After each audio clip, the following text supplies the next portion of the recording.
Moments with Marianne. I'm so delighted we're spending this time today. We have a very special show coming right up. Our guest today is HeatherAsh Amara, and she's here today to talk to us about her new book, Awaken Your Inner Fire. So HeatherAsh is an inspirational speaker and teacher and the author of the best-selling book, Warrior Goddess Training. HeatherAsh graduated from UC Davis in California, and upon graduation, she entered the business media world and began noticing the conscious and unconscious bias against women. At the same time, HeatherAsh was feeling this inner calling for understanding, which drew her to a long apprenticeship and teaching partnership with world-renowned teacher Don Miguel Ruiz, author of the international bestseller, The Four Agreements. So let's welcome to the show, HeatherAsh. Thanks so much, Marianne. It's great to be here again. Oh, it's such a joy to have you here. And what an inspiration you are to me, man. I've been following your community for some time, and I just love the information that you're putting out. And so I was so excited when you had this new book.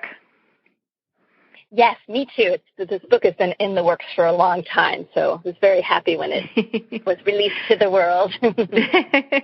Well, I'm sure. I mean, I know every time an author creates a book, it's like having a family, another addition to your family, because it's really kind of a journey of love in having everything come together, which kind of brings me to like my question here. You've written so many wonderful books in the past. What was the main inspiration behind this book? This book was a really personal one for me. I had started a center in Berkeley, and I had finished my first book. I had trained a bunch of teachers that were teaching all over the country. So a lot of the dreams that I had in my life were coming true. And yet what I discovered is that I was still really stressed out, that my team was feeling overwhelmed. I was feeling really overwhelmed in my life. And it suddenly struck me that I had some deep fundamental beliefs around work and spaciousness and stress and busyness that really weren't serving me or my community. Mm-hmm. And so I actually took a couple of years off, and spent that time dedicated to exploring how do we do work in a more gracious, open, spacious way. That's where the book came from. Well, and I know your work in the past has really been focused for the feminine. Is this a book that's basically for men and women? Yes, this one is for everyone. And I actually wrote this book before Warrior Goddess Training came out. Mm-hmm. So it was written in, I think, 2007. And then I got to have the opportunity to update it and freshen it up for the modern reader. And I put a lot of emphasis on this one of how to create more spaciousness in your life, but also how to really pay attention to what we do with our energy. So I see that each of us has a fire inside of us, and that every action we do either brightens that fire or dampens that fire. And when we start to really pay attention to our energy and how our actions and thoughts and beliefs affect our energy, then we come back into more deeper relationship with ourselves in a way that brings a lot more happiness and focus at the same time. So, and that's what you mean by awaken your inner fire, is really having that spark and that fire within you. So it's driving your happiness and your passion and your purpose. Yes, exactly. And that there's a sense of alignment with your mind, your emotions, your physical body, and your energetic body. Because I find that a lot of us are out of balance. Our mind tends to bully our emotional body and our physical body, and we tend to push ourselves and force ourselves to do things rather than inviting ourselves, which helps us to be a lot brighter when we're in a sense of play and joy in our lives rather than force and push.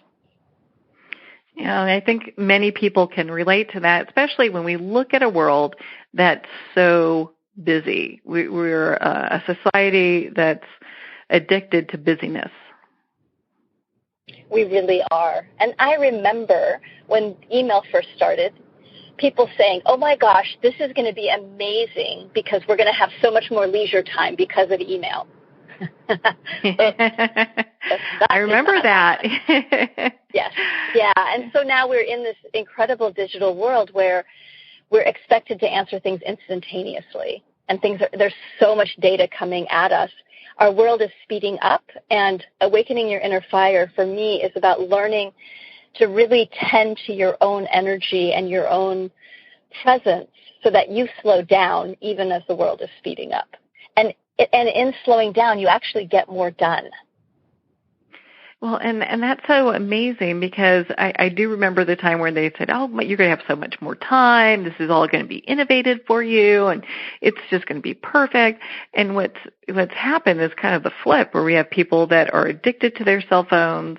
The millennials, I've heard reports in case studies and where the millennials are the greatest generation that is suffering and battling depression and other loneliness type issues. And so when we look at this, and your book brings into perspective how you can start actually being present in life and living. Yes, exactly. And to start putting the phone down and to starting to look inside more and to listen to that connection. So I feel like when we're really in touch with our inner fire, with our life force energy, and instead of just taking action without thought, that we're getting quiet and listening to what's the next best action for me to take, that we become much more wise. And instead of just taking action, feeling like we're getting things done, but we're actually just spinning our wheels, we start to craft our world in such a way that we aren't distracting ourselves as much, that we're willing to sit in just spaciousness and calm and listen and pause between activities to then say to ourselves, okay, where's the best place for me to put energy here? Mm-hmm. And that changes everything. Well, and so when you're pulling everything together for this book, was it also because you could see that maybe you were having, people, part of your tribe and people who are following you and your clients who were kind of reaching out with the same type of issues in regards to busyness and stress and those kind of things? Yes, absolutely. I feel like it's such an issue. I was seeing it in my own life, but I was also seeing it everywhere in people's lives, that there was, what I feel like, and it's just continued, is that people are busier than ever, but they're unhappier than ever. As you've said, not just the millennials, it's also, I think, people from every generation. And there's this, everybody feels overwhelmed. There's hardly anybody I know that doesn't have a sense of overwhelm in some level of their life. And it's not about not having things to do, because there's plenty of things to do, but it's really how we're doing, how we're taking the action. And for me, it boils down to coming back to what I call our true work. And our true work is one word that's a focus of where we want to put our energy. And your true work isn't something you've mastered. It's something that you're willing to practice and explore and that you feel really passionate about. So, for example, your true work might be love. It might be presence. It might be compassion. It might be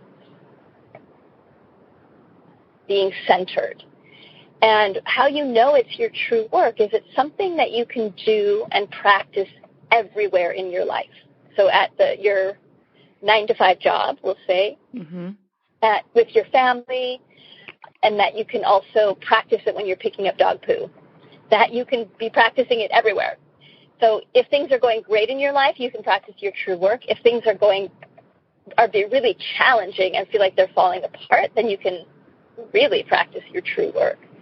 And it helps us to erase the lines in our life.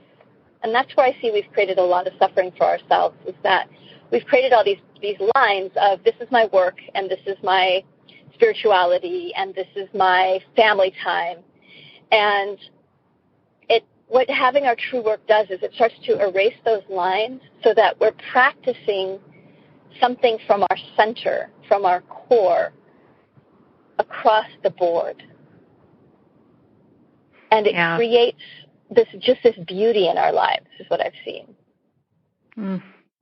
What a beautiful place to be in, because so many people are they're really craving to have that in their lives. Yes. Yeah, we're really craving meaning and purpose. And yet sometimes people get overwhelmed with this idea of, I have to know what my purpose is. And they have the false belief that their job that they're earning money at has to be their purpose, which it may be. It's lovely when it is, but it's not necessary. Yeah, but if you are focusing on your true work, then it really doesn't matter what you're doing in your day job, because it's all a place to practice. So when you talk about true work, why don't you break it down for our audience what that really means? Because I think a lot of people can get confused. Is this the work that I'm doing at my job? What if I don't like my job? Is it, something else I'm supposed to be doing? What is that exactly? Yeah, it's such a good question. It's a quality of something that you want to feel in your life. So it's not anything that you're doing. It's about how you're being through the actions you're taking. What's the energy you're bringing to every action in your life? And it's actually pretty simple to figure out what your true work is. And what I tell people is, you don't have to get it perfectly right. You might pick a word that right now feels like your true work, and in a week or two realize, oh, actually that's not it. There's a better word for me. Mm-hmm. You can change it at any time, and also might change on its own. So, for example, my true work for years, I felt like my true work was love, learning how to love everything in my life, especially the things I didn't love. And that would be the question. So something challenging would happen, and I would go back to, okay, my true work in this situation is, how do I bring love to this? How do I find the quality of love in my body while I'm dealing with this challenging thing? And again, it was a practice.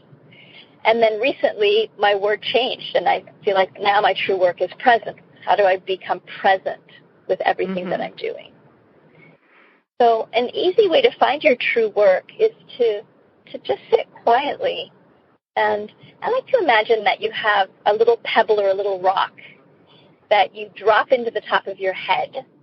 And imagine that within you there's this pool, and that you're imagining dropping this rock into your body, and that it drops into that pool in the center of your being, and it ripples out the answer to the question, what is my true work? If you just get quiet and ask your being, what is my true work? And then wait, not for your head to answer it, or from your heart to answer. You'll have a word that will arise from your depths. And don't worry if it's the right word. Just take whatever word arises and practice it, and say to yourself, okay, I'm going to practice this word as my true work over the next week or two, and see how it feels. That really gets a person so in touch with their intuition, and also starting to develop that part that I would like for you to expand on a little bit too, is that faith part as well. Yes. It is so much of what we're working to do is shift from the trying to figure things out logically. And I'll just say, logic's great. I love logic. It's really important. And yet it can also cause us to struggle, because the world isn't linear, and we're trying to make everything in our life often fit into linear, what I think of as linear thinking, which is if I do this and this and this, this will be the result. If I just do all the steps correctly. But life doesn't play that way. Life is circular. Life has beginnings and endings, and the endings don't necessarily show up where we'd like them to. And the beginnings sometimes come more quickly than we would like them to. So when we come back into circular living and realizing that we want to stay engaged with all the beginnings and all the endings in our life, then we can start to settle into ourselves in a deeper way and come back into faith.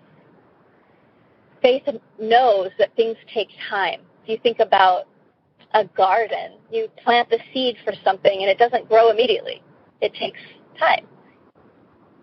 And so that's what we're working to do is come back into the faith of the process of life, and that sometimes things take a while to gestate, and sometimes things end before we would like them to, but that's part of the cycle as well. Well, and what I find fascinating is a lot of times when cycles end, and maybe it's not quite what it was that we were expecting or wishing for, what happens next is better than what we could imagine. Yes. And when we look back at our lives, we often see that. Like, it doesn't feel like that while it's happening, while the ending is happening. It's often painful and scary and confusing. But for most of us, if we look back at our endings, the places where things closed in our lives, we can see that there was a gift on the other side. And it's a really, really good reminder. It kind of allows people to kind of be in the process without having to worry about what, be in control and worry about making things work. Because when we allow ourselves the freedom to just say, okay, it's going to show up as it's meant to, and I don't have to be in control of all the endings or all the beginnings, then it puts us in a place of, I think, greater freedom. Yes, exactly. And when we're trying to control things, and that just happens when we feel unsafe on the inside for whatever reason, often we can go into trying to control the outside world, which is super frustrating because, we may have noticed that people aren't very controllable, no matter how much we would like to control them, and that life is not very controllable. Life does what it does. And so to step back and really feel into what can I control? And what we control is our perception, how we're choosing to perceive different situations. We can also control our attitude towards things. And we can control our reactions. And that's about it. Everything else we learn, we can try and navigate and invite change to happen. But really the place that we want to keep our focus on change happening is within ourselves, rather than on getting the world to fit us so that we feel safe. Mm-hmm. And you touched on such a great word, invite, as opposed to these are things I have to do, or I've got to do this and I should be doing this. But when we invite ourselves to do something, man, that really shifts the energy. It really does. And that's one of the things that is a powerful transformation, is to start looking at in your life around where is it that you're pushing or up against resistance or fear in your life, and just start to name where are you trying to force yourself to do things. Where's there resistance? Where's there procrastination? And I always like to start by just becoming aware, not trying to fix or change anything in the beginning, but to really start by, let me become aware of what my patterns are. Where am I losing energy? Where am I dampening my fire? Where am I feeling frazzled or burnt out? And to get curious about it, pay attention, name those areas. And then once you get the data, once you've gathered the data to start to see, when I wake up in the morning and I have negative thoughts, I lose a lot of energy. I feel my fire gets dampened. But when I wake up in the morning and I've had a really good dream and great sleep, I feel ready for my day and more centered and happy. That's great information to have. And then you can start changing things at that point. Well, if you've brought this up a couple of times, you've kind of touched on it, and I would love for you to expand on this further. But also in your book, you talk about embracing our emotions and how this all plays a part in the bigger picture of awakening our inner fire. Yeah, the emotional body is one of the places where we tend to lose a tremendous amount of energy without realizing it. And we haven't really been trained how to be in relationship to our emotional body. Mm-hmm. So to bring it back into relationship, I really believe that our emotional body wants to heal, and that what a lot of us have done is when we've had emotions in the past, in our childhood or as adults, that we haven't known what to do with, we have a tendency to stuff them and try not to feel them. And it's almost like we're carrying a backpack around that has all these old emotions crammed into them. And the backpack is really heavy. And what happens when we don't express emotion is that it gets under pressure and then it blows out sideways. And so we end up having a big upset around a very small thing, or we go into big grief without realizing why we're having such a reaction. Or we find we get numb. That's the other thing, is that when we've repressed our emotions over time, it can cause us to get numb, so we stop feeling anything. So to come back into right relationship with the emotional body means a willingness to unpack the backpack, basically, to clear out those old emotions in a safe way. And really, the main thing is just giving yourself permission to release the emotions from the past. One of my favorite ways is through movement, through putting on really good music and then letting your body move and letting your body know, okay, anything that's old or that I don't need to be carrying around any longer, let me release it through this movement or through sound. And what happens over time is that we get current with our emotional body, which is a glorious place to be, because then our reactions to the world are much less. They're current time rather than connected to a lot of pain from the past. Mm-hmm.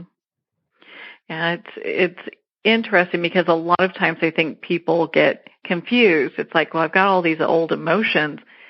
How do I get rid of them? How do I even identify them? And that's such a great way of doing it, is the dancing part.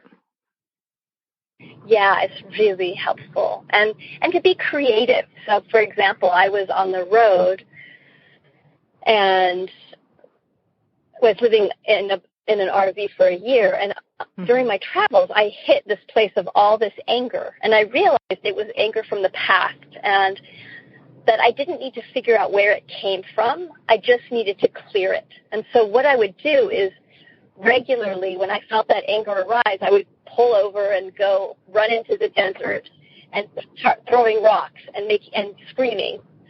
And it was, it took maybe 1 or 2 minutes, and I would just throw rocks and scream for a while, and then I would suddenly feel better. Then the energy would clear, and I'd be like, okay. And then I would go on. And doing that for, about a month of just whenever I felt that anger, instead of trying to intellectualize it or explain it or figure out who to blame or repress it, I just gave myself permission to express it in a safe way. It cleared. And that really changed my life. What a powerful way to handle that. I just had a friend call me yesterday saying, gosh, I'm really sad and I don't know why. And, we were kind of talking about your book and different parts in it, how it would, kind of help her get to a place of releasing these emotions. And it was really interesting because she's like, oh, I hadn't thought about doing that, and went through and started doing the practice, and it worked. I'm so happy to hear that. Yeah, we're just not taught these skills around the emotional body, and they're really simple. And it's just that place of letting our emotional body express the past, and we're not cycling it. So there's a difference between thinking a thought that then causes an emotion versus just going, oh, there's sadness here. Let me express the sadness. Let myself grieve. And sometimes while you're grieving, you then start to understand, oh, this is about like how many times I moved as a kid, or this is about the loss of my dog, or this is about, and sometimes you don't know. But the emotional body wants to heal when we start coming into relationship with it and really starting to trust it and let it move the energy. It'll let us know what's needed, so that we can come into a sense of peace in our present day. Well, I think that's such an important piece, is that people don't really, if you sit with it and you can't still, figure out where this is coming from, whether it's anger or upset or whatever the emotion is, it's not that you have to really find that answer in order to release it. Yes, exactly. It's an energy. So is it helpful to know where? Sometimes, but a lot of times it's not even necessary. The emotional body just wants to clear the emotion. And so how can you best support it? For people that know, and a lot of us know, let's say this, a lot of us know what we have in our backpack from the past. So we know if we have repressed anger, or often we know if we have repressed grief. We have this sense because it leaks out. Mm-hmm. So to turn towards it rather than turning away from it and ask it, what do you need, sweetheart? To actually talk to the emotional body. What would serve you? How can I help this energy to move? And to then take the action. Because it's one thing to just think about it, and it's another thing to take the action. And I think sometimes the fear around the emotional body is people are afraid, well, if I go into the emotion, I'll never come out of it. I'll always be angry, or I'll always be in grief. But your physical body can't sustain an emotion forever. If you're really in, you'll get tired, you'll release emotion, you'll get tired, you'll feel better. And this is the key to knowing if you're releasing an emotion or if you're cycling it. So when you express an emotion and then you feel better afterwards, that means you've cleared it out. But if you notice that you're having an emotion and you don't feel better, what that means most of the time is it's because your mind has a story and it's telling you the story and poking the emotional body. So if I have a story that says, it's not fair that this situation happened to me, and I keep telling myself that story over and over again, I can keep having grief over and over again because literally the mind's poking the emotional body to cause the grief. Once we get the mind out of the way and just have the emotion, it clears, and there's more spaciousness. But it takes a lot of courage. So it's not necessarily an easy process, but it's so liberating. It really is. And I can see a little bit of the influence of the Four Agreements here, where, it's so you put it in such a beautiful way that it's expressed completely differently, but in a way that, readers can really pick up the book and start implementing it in their lives. And it's interesting. I've been told that if the ocean is salvation, there are many rivers that lead to it. And I believe it's the same thing when it comes to how we deal with, different things that have upset us. Yes. Yeah, exactly. And there's just so much grace I've seen that happen when we go directly into relationship with the emotional body and see it as an ally rather than something that we have to control or avoid. Yeah.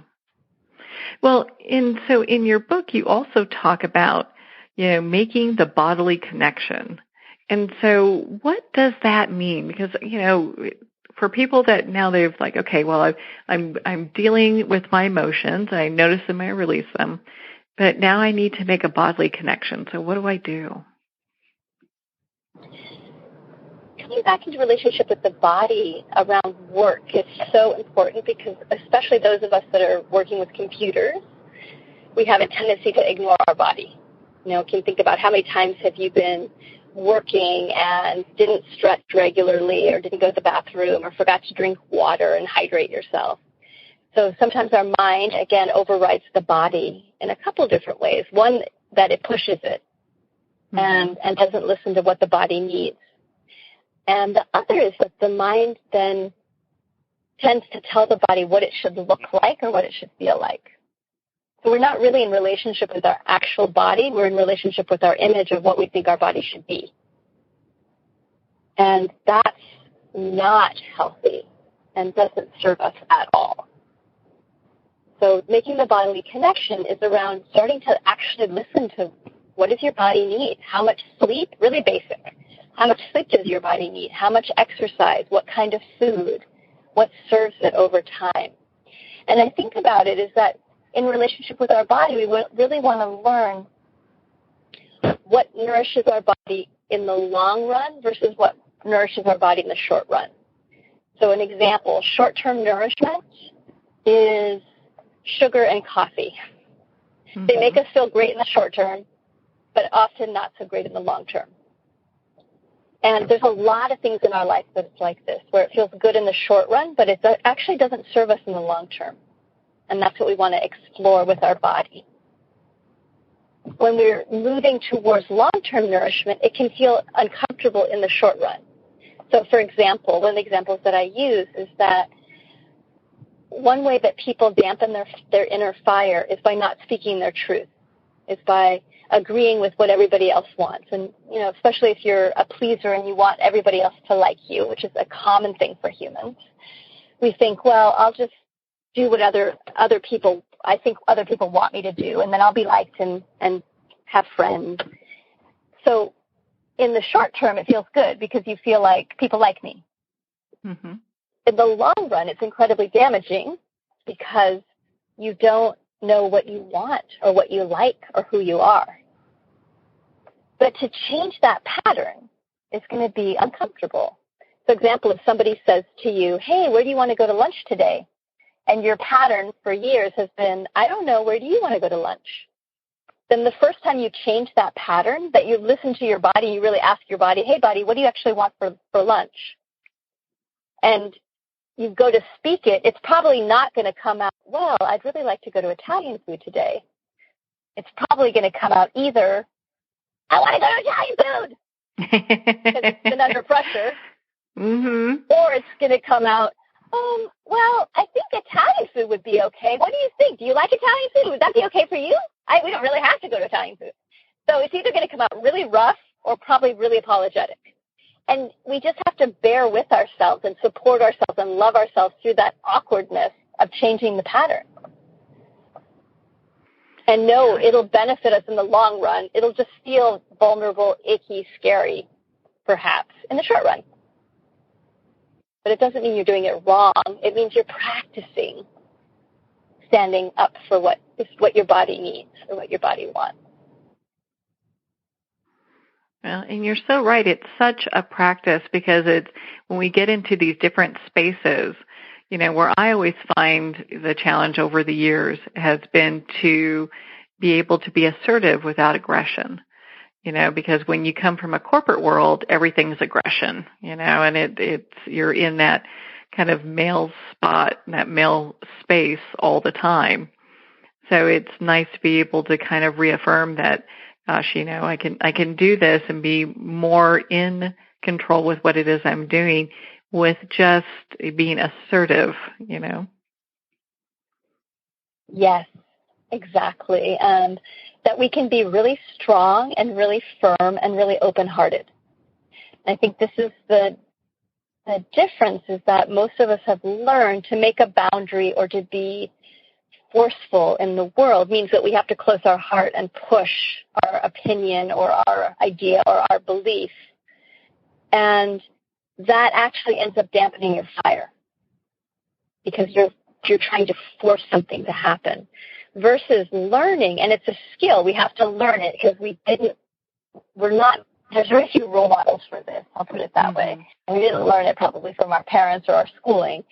So to learn how to have an open heart, be super grounded and present, and clearly state what we want and stay with it. And also be flexible, obviously. But there is that open-hearted piece that we're opening rather than closing that has a totally different quality of feeling in our body. And I think a lot of chronic pain that we have as humans is because we're closing and pushing rather than opening and allowing and staying clear with ourselves. Yeah, without a doubt. And others. Yeah. Well, and in your book, you talk about something that I think is absolutely brilliant, and it's about abandoning ourselves. And I'd love for you to share a little bit about that with our listeners because, it's such an important piece. Yes, it's such a huge piece. So this place of abandoning ourselves is anytime we're comparing ourselves to other people who we think we're supposed to be, the places that we're judging ourselves, the places that we've created an image of perfection and are holding ourselves up against that image of perfection rather than being with where we're at. Those are all places we abandon ourselves. And it's a habit that I think almost all of us have to some degree or another. Learning to come back home to ourselves is about being in relationship with who we are now, not who we were in the past, not who we think we're supposed to be now, not who we wish we are, but who are we actually? And getting to know ourselves intimately. What is my mind up to? What is my emotional body up to? What is my physical body up to? What's my energy up to? How am I in relationship with these different aspects of myself? And that we don't judge or abandon ourselves, but that we become our best ally. I love to think of it that we're holding hands with ourselves and we're inviting ourselves forward with love and with playfulness. And it makes life much more fun and engaging. That's for sure. That's what I've really learned. I have fun doing really difficult, like paying my taxes. I just make a game out of things now, rather than like, you've been bad, you have to pay these, or, you're behind on this project. It's like, okay, sweetie, so what do you need to make this somewhat enjoyable, even if it's a challenging thing? And it's a mindset. Yeah. And what a great example for a shift, because I'm sure, as you said, paying taxes, most people were cringing, going, ooh. And nobody usually loves it. No. And you've taken it and made it like a kind of to a neutral kind of like, okay, well, what do we need? Let's get this going. Let's go, Yeah. Yes. And how can I support myself in the way that will work for me rather than what I think I should be doing? So often when I pay taxes now, I will take a bunch of my receipts in a box and I'll go to a coffee shop and I'll put on good music on my headphones and just hang out and drink some fun drink and just power through it. And I make it enjoyable in that way. Yeah. Same thing with cleaning the house. Crank the music, dance around, clean, and to do things a little bit at a time, a little step at a time is really powerful. And to also look for what are the systems that will help create ease in our life. That's another thing about not abandoning ourselves, is that when we are procrastinating or we're missing deadlines or we're losing things, we can go into judgment and say, I should be different, this is bad, or we blame other people. But if instead we get really curious and say, okay, well, there's a system that's missing. There's something that would help create more ease. So just a little example. I used to lose my car keys all the time. Like chronically, I would lose my car keys or my glasses or stuff. And I used to just judge myself around it and be frustrated. I lost a lot of energy looking for keys and judging myself. And one day I just got quiet and I was like, okay, there's something missing. What is it? What's the system that's missing? What would help me in this situation around losing my keys? And so I made an agreement with myself that, like, I have a clip on my keys. I'm looking at them right now. They're clipped to my purse. And when I come home, they get hung up in a particular place in my house. And they're always clipped someplace. And I still every once in a while lose my keys, but mostly I now have a system that works for me. And so if we can start looking at our lives, like, where's the system that's missing whenever there's frustration? It's really easy. Just look at where's the frustration in your life. And then ask yourself what system would help. And it becomes a fun, creative game. Again, how do I create a fix for this? Yeah, how to move beyond this, and you're right, it does become a fun game because you can look for solutions as opposed to getting stuck in the problem. Yes, exactly. And we become more solution oriented in our perception, which makes everything fabulous. Well, and that seems to be a good part of this work, too, because as we're talking to ourselves, it doesn't allow, and we're moving our emotional bodies, and we're, just releasing emotions that don't work for us anymore and going through all these different things, it really gets us out of any feeling of victim, like we're a victim, and puts us in a place of personal empowerment. Yes, exactly. And judge and victim go hand in hand. So when we're judging ourselves, we're going to be victimized. You have to have a victim to have a judge. And we're also, it's very easy to feel victimized by other people or by the world. That place of the world is against me, or it's always a struggle. And one of my favorite games to play, and I'm having to play it with myself right now, is called What If Up. My friend Mindy Odlin created this game. And what many of us do is when things are challenging, or even when things are going really well, it's easy to fall in, what if this bad thing happens? And we go into start worst case scenario thing. So we start looking at what could go wrong, a bad habit. So what if up is what could go right? What's best case scenario? And to start just brainstorming, what if this is the best thing that's ever happened and it's going to lead me to exactly what I need next in my life? And what if, so you just start looking at positive ideas of what could happen. And it shifts your whole attitude and your whole energy. Instead of grinding down into feeling victimized and negative, you open up to possibility. And I believe the universe then responds to that by showing possibility. Well, you can feel it. As you were just even saying that, you can feel the difference in the energy as that's all moving. It's are we stuck in this space where we're just kind of, being the victim, or moving beyond that to a greater freedom? Yes, exactly. And there's some places where there's big changes in our life that we want to be gentle with ourselves, that are going to take time to find our feet again. And so I just want to remind everybody not to judge yourself if you're struggling with something, or not to judge yourself if you're not feeling loving.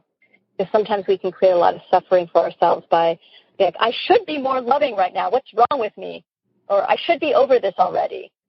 And things take time. So that gentleness, that's another form of abandoning ourselves. Mm-hmm.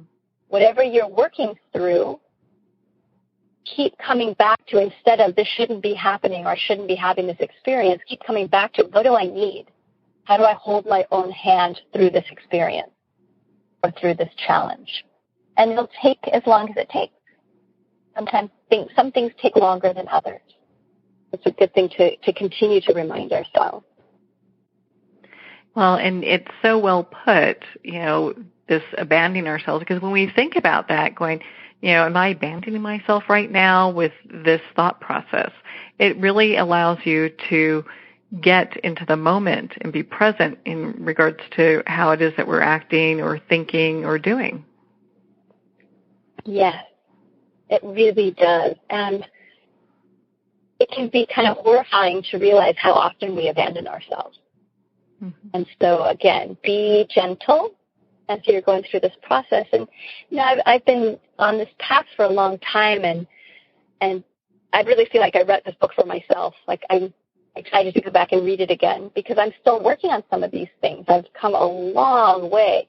But these patterns we're talking about are very deep in our psyche, and they take time to unravel.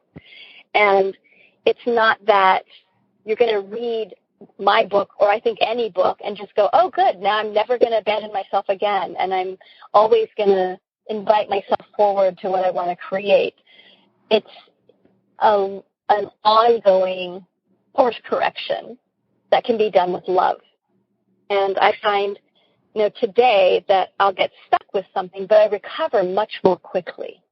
Mm-hmm. And that's what we want to move towards, is that we're catching ourselves and coming back towards love, coming back towards not blaming or shaming ourselves or others, but looking at what's the structure that's missing? What do I need? How can I best support myself? That we're in dialogue and relationship with ourselves and really tending to that beautiful inner fire that we each have. Well, and when we ask these questions, when we're brave enough to ask these questions, it lets us come, we're able to face it and come, basically go through it and walk onto the other side. Yes. Yeah. We stay with ourselves and we find our own path, and we can use other people to inspire us for sure. Mm-hmm. We can also get support. So walking this path isn't about you have to do it by yourself completely and there's no one that can help you. It's a recognition that you're responsible for your life. We're all responsible for our life. And part of that responsibility means knowing when to ask for support, knowing when to ask for guidance, knowing when to ask for help, and being really honest about that. I'm definitely a big fan that we're all interdependent and that we need each other. And asking for support and guidance is a gift that we give to ourselves. At the same time, learning to trust ourselves at deeper and deeper level. Well, and I know that people use this practice as well, the practice of awakening your inner fire, to move beyond, we kind of touched on it a little bit earlier, but not just busyness, but stress in their lives. Yes, absolutely. And again, to watch the places where we're in busyness or overwhelm or stress and to notice, what is stress doing to me? And here's something that's interesting. I read these studies that stress isn't so bad for us. It's our worry about stress that's actually really bad. Oh, there you go. So it's our stress about stress. So I like to think about it that, like, I love working hard. I love being engaged in a project and, like, there's a deadline and, you're really going for it. And that once it's done, then you let go. Then you go back to ease again. So it's not that stress is bad in our life. It's just that for many of us, we're just in stress constantly because we're worrying about things. The stress is created by thought. When we're under pressure and we're supporting ourselves, it can bring out the best of us. It can bring out our gifts. If you think about athletes that are under pressure, it's when they shine the most. And sometimes in situations in our life when there is pressure, it brings out our gifts. But what makes it sustainable is that we're supporting ourselves rather than tearing ourselves down. So to really minimize the stress that's coming from, I can never do this right, or I'm doing it wrong, or I should have done this already, and the place of worry, future worry, or looking at the past of what went wrong, and to really coming into the present. Again, what do I need to support myself in a good way through whatever's happening, high stress, low stress. But that when we rest, then we really rest, that we're not churning in our mind, that we're in stillness. Yeah, we're able to be in that really peaceful place. Yeah, one of my favorite ways to do that is to look for what I call the gaps. I might have talked on the show about this before. It's such a beautiful, simple way is that in our lives we always have gaps. So there's waiting in the line for a cup of coffee, waiting in the grocery store, walking down the hallway to the bathroom, waiting in your car at a stoplight. Those are all gaps, and they might be 5 seconds, they might be 10 minutes. In the gap, to start going towards stillness, to start going towards calm, to start practicing your true work.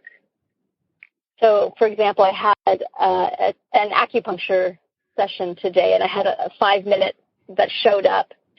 And, the temptation is pick up your phone and check Facebook or answer email. And I just put my phone down and I just started breathing. I'm like, this is a gap. Just be present. Just show up. Just slow down.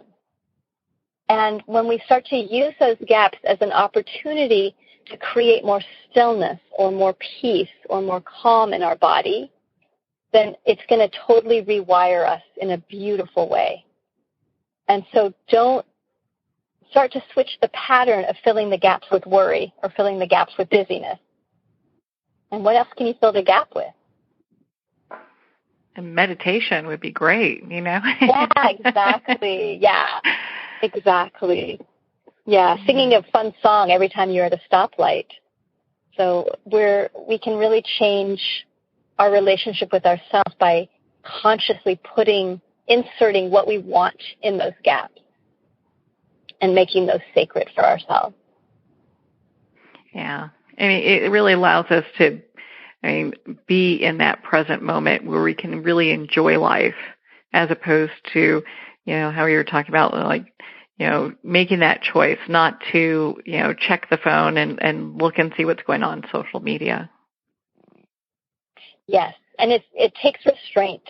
We're so habituated to picking up the phone and checking that it's another short-term versus long-term nourishment. In the short run, in the beginning, it's really hard not to pick the phone up because it's so habitual. And yet, in the long run, it's such a gift to unplug and have the space to yourself. It changes your relationship with yourself in a really drastic way. Because we're so outer focused. Everything's about what's happening out there. Mm-hmm. And we really need to start inviting ourselves to go inward so that we can rest into the depth of ourselves. And that just provides such greater inner peace, and you develop this knowledge that you wouldn't otherwise have. Yes. And also your intuition comes back online. When we create more space, when we're not busy or worried all the time, we start to slow down. I found that the intuition comes back online, and all of a sudden I know what's next. Like, I wake up in the morning now and I know things that aren't conscious. There's like the depth of my being is like, here's the next action to take. Mm-hmm. I've had experiences where I've had lists and lists of people that I needed to call, and my brain's like, oh my God, we have to start with A and go to Z. And I'll get quiet, like linear thinking, right? There's only one way to do this. We have to start from the beginning, and it has to be really repetitive. But I get quiet, and I open my being, and I say, what's next? And a message comes in, call this person. They're 8 down the line. And I found every time when I listen to that guidance and call that person, it's effortless. The person picks up. We make the appointment. It's really simple. So there's a greater intelligence we all have that's connected to this web of life. And when we're busy and overwhelmed, we're disconnected from it. We're just trying to do what's in front of us. When we slow down and we let our energy field rest and plug back in to this incredible web that we're connected to, our intuition then starts to guide us so that things become more effortless. We don't have to expend as much effort to get things done. We know what's next. The path starts to clear up, and a lot more synchronicities happen where we have this silent knowledge of what our next action is, and there is much more ease in our lives. And what a beautiful place to be in. I think I have time for one more question here, and gosh, we would love to keep you forever. You're just such, in my opinion, such a great master at having to, just how to move your life into a better direction. And I'm just so thrilled that we have you here to spend this time with us. So, we've talked about so much. How does gratitude play a part in all of this? Gratitude is one of the biggest ways to ignite our inner fire, to really get more energy. Like, so many of us want more energy. When you go into gratitude, even for the hard things, you open. And it's that openness that then allows more energy to flow in our being, and more creativity and more passion. So to start to be grateful for the little things in your life that we take for granted. Like, I'm grateful right now that I'm sitting in a car and that I have a car to drive. What a cool thing is that? I'm grateful for the trees outside. I'm grateful that somebody comes and takes my garbage from the street every week. Just the little things we take for granted. When we start to name what we're grateful for in our lives, we get more and more energy. And to also have gratitude even for the hard things, because there's always beauty even in the most difficult of things. and we can look towards the gratitude and find a deeper sense of peace in our heart because of that. Yeah, I love that. I think gratitude is such a big part in our journey that, when I was reading the chapter on it, no wonder you call it the energy igniter. Yes, it's so, so powerful and so simple. And so much of this work really is simple. And I think that's sometimes why it's easy to overlook it, because our mind wants to make everything complicated. Mm-hmm. Our mind's going to have the tendency to complicate things and worry and create more busyness. And we want to start to move our mind and ask our mind to help us create more simplicity in our lives. And gratitude is one of the simplest ways to create change. What a beautiful note to end on. My goodness. I'm sorry, we can always spend so much time with you. HeatherAsh, where can our listeners connect with you? I mean, I'm part of your community. Where can our listeners connect with you and be part of your community too? There's several different ways. So one is just checking out the website, HeatherAshAmara.com, and I have a newsletter that comes out regularly, and I also have a daily spark, which is an email that comes out every morning, a little bitty email with a word and an inspirational quote and a task for the day. And so that's a great thing to sign up for. And I also have a bunch of Facebook groups that put out inspirational quotes and where I answer questions. So there's Inner Fire Tribe, and there's also Warrior Goddess Tribe for the women out there. Those are two great places to connect in. And you can also follow me on Facebook and see what I'm up to. I always do all sorts of fun giveaways and webinars and all sorts of fun things. Yes, you do. I've been enjoying quite a few of those, and Holly advised our people to go ahead and sign up for that as well. HeatherAsh, thank you so much for taking the time to be on the show with us here today. You're so welcome, Marianne. Thanks so much for having me on the show. Well, thank you. It's always such a joy to spend time with you. To check out more about HeatherAsh's book, Awaken, Your Inner Fire, you can visit the Moments with Marianne book club at momentswithmarianne.com, or you can pick up the book at all major retailers. That's all the time we have for today. You've been listening to Moments with Marianne. And remember, make every moment count.